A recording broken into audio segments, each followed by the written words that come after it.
สบายดีพี่น้อง สวัสดีค่ะมาพบเจอกันส่วงยามเช้าๆเด้อนี่มาเจอกันในเวลาเช้าๆแบบนี้พี่น้องบรรยากาศดีดีพี่น้องไงฝนอยู่ที่บ้านของสตุกะตกมาประมาณ3 เทื่อแล้วเนาะพี่น้องเนาะเบิ่ง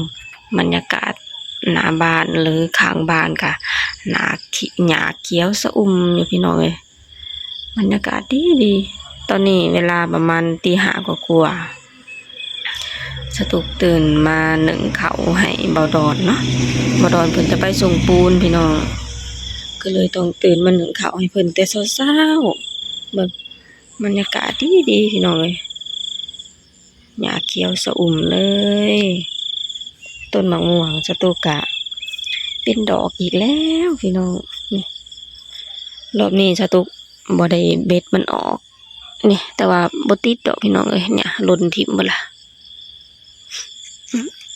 มันบ่ติดซ้ำ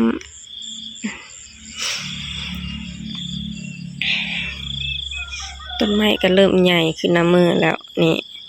อันนี้บ่ดอนเพิ่นคูดเนาะพี่น้องเนาะเพิ่นคูดเพิ่นบอกว่าเพิ่นจะเอาพุ่นมาใส่เพิ่นเอาพุ่นมาใส่กระสอบหนึ่งแล้วแหละเพิ่นบอกว่ามันจะได้ใหญ่ไว้ว่าซั่นบรรยากาศดีดี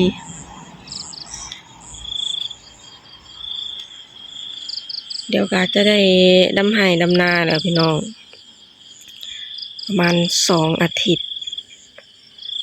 จะพากันออกไปไถหุดยอดเขาแล้วอันนี้บรรยากาศหลังบ้านพี่น้องมันสตุกสะออนหญ้าพี่น้องเนี่ยหญ้าเขียวสะอุ่มงามงามพี่น้องบรรยากาศหลังบ้าน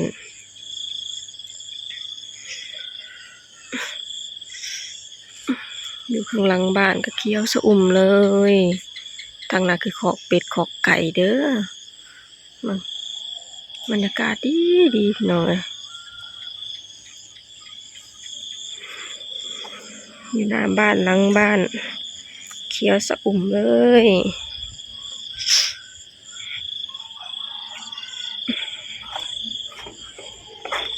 อยู่ข้างบ้านก็มีม้าตัวหนึ่ง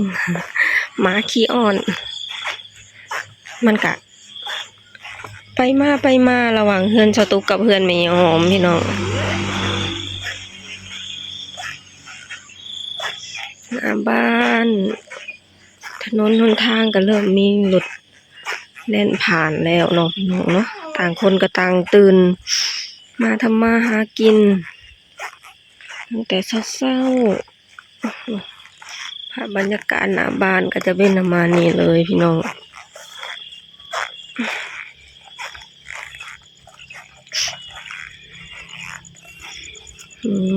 อันนี้คือภาพรวมของหมู่บ้านไทยแลนด์เด้อพี่น้องเอ้ยตอนนี้ก็กำลังก่อสร้างก็คือมีแต่เฮือนของน้องสาวเนาะพี่น้องเพิ่นเฮ็ดเฮือนครัวที่เหลือก็คือหยุดการก่อสร้างแล้วเพราะว่าเข้าสู่หน้าไร่หน้านาแล้วเนาะพี่น้องเนาะเฮือนของน้องสาวก็เฮ็ดเฮือนครัวแล้วก็จะหยุดคือกันแหละพี่น้องเพราะว่าจะเริ่มพากันไปไถหุดหว่านกาแล้วหว่านกาเอาให้ยอดเขาแล้วพี่น้องปีนี้บ่ได้ดำเด้อพี่น้องเอ้ยยอดทั้งหมด3 ถุงเลยทั้งนาของสตุกแล้วก็นาของสลาแล้วก็นาเหนือนั่นก็คือนารวมเนาะพี่น้องเนาะก็คือจะไถแล้วก็ยอดอย่างเดียวเลยบ่ได้ดำแล้วเนาะพี่น้องการหยอดเนี่ยก็ดีอย่างหนึ่งตรงที่ว่าเฮาประหยัดเวลาแล้วก็ประหยัดเงินนำพี่น้องถ้าหากว่าดำนะเฮาต้องเสียเวลาแน่แล้วก็เสียเงินแน่เนาะพี่น้องเพราะว่าทุกอย่างก็มีค่าใช้จ่ายเนาะไหนจะเป็นค่าดำค่ารกก็คือแบบว่าเสียเงินหลายนะพี่น้องคือครอบครัวของสตุกกะดำเองก็คือบ่ได้เสียเงินแต่ว่าเสียเวลาเนาะพี่น้องเนาะก็คือเสียเวลาตรงที่ว่าเฮาคือบ่ดอนนะเพิ่นก็คือต้องฝ้าวมาเฮ็ดเวียกฝ้าวมาขับรถเนาะพี่น้องก็คือต้องลางานเป็นอาทิตย์2 อาทิตย์พุ่นล่ะพี่น้องกว่าจะได้กลับไปขับรถเนาะพี่น้องแต่ว่าปีนี้ หยอดก็สะดวกสบายตรงที่ว่าหยอดแล้วก็คือต่างคนก็ต่างแยกย้ายไปหาเงินเนาะพี่น้องเนาะนี่อันนี้คือภาพรวมของหมู่บ้านไทยแลนด์เด้อพี่น้องมื้อนี้สตุกก็มาทักทายพ่อแม่พี่น้องยามเช้าๆพี่น้องเอ้ยตื่นมาทักทายยามเช้าๆพาพ่อแม่พี่น้องมาชมบรรยากาศ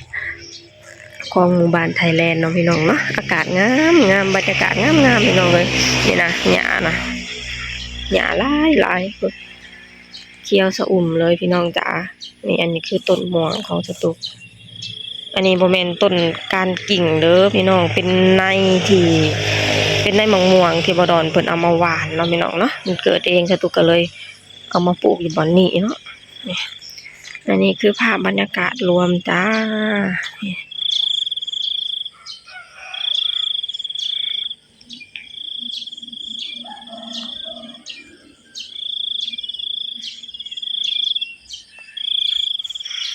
ตีหาแล้วตีหาก็กลัวแล้วพี่น้องไม่ว่าช่วงดำนาหรือยามดำนานะแจ้งไว้เนาะพี่น้องคะแนนเวลาคะแนนว่าช่วงปกตินะคือตีหานี่ยังบ่ได้แจ้งเด้พี่น้องยังมืดอยู่แต่ว่าช่วงดำนาน่ะแจ้งไว้นานค่ำเนาะพี่น้องเนาะนี่โอเคพี่น้องมื้อนี้สตูกับพาพ่อแม่พี่น้องมาชมบรรยากาศดีๆยามเช้าๆอยู่ที่หมู่บ้านไทยแลนด์เนาะพี่น้องเนาะบรรยากาศก็แบบว่าตื่นมาก็รู้สึกแบบเย็นๆเด้พี่น้องเย็นแบบว่ารู้สึกเย็นรู้สึกสบายนะพี่น้องเห็นแบบว่าเห็นภาพบรรยากาศเห็น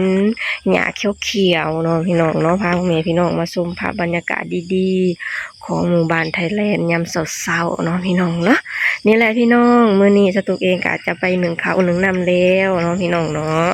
สตูเองก็ฝากให้พ่อแม่พี่น้องช่วยกดไลค์กดแชร์กดติดตามให้ช่องสตุกชาแนลนี่เด้อสบายดีสวัสดีค่ะนี่อันนี้ก็คือต้นกล้วยอันนี้สตุกปลูกไว้เนาะพี่น้องบ่เป็นสตุกดอกบ่ดอนพี่น้องเอ้ยนี่เริ่มใหญ่แล้วนี่อันนี้ก็คือสวนผักแต่บ่ได้ปลูกผักแล้วล่ะพี่น้องเอ้ยนี่มันเริ่มปลูกหญ้าก็เด้หน้าฝนแล้ว